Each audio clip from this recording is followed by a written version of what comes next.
মরক্কোর ইতিহাস সৃষ্টি, অনূর্ধ্ব-20 বিশ্বকাপে চ্যাম্পিয়ন, অন্যদিকে কাতালান ডার্বিতে বার্সেলোনার জয়। হ্যালো, আমি খাইরুল এবং আমার চ্যানেলে আপনাকে স্বাগতম।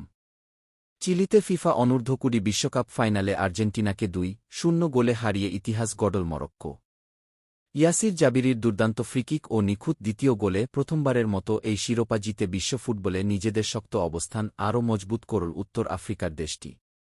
এই সাফল্যের আগে মরক্কো নারী দল টানা দুবার আফ্রিকা কাপ অব নেশনসে রানার্স আপ হয়েছিল, পুরুষ দল জিতেছিল অলিম্পিক ব্রোঞ্জ, আর 2022 সালে পুরুষ সিনিয়র দল পৌঁছে গিয়েছিল বিশ্বকাপের সেমিফাইনালে, যা আফ্রিকা ও আরব বিশ্বের জন্য ঐতিহাসিক কীর্তি।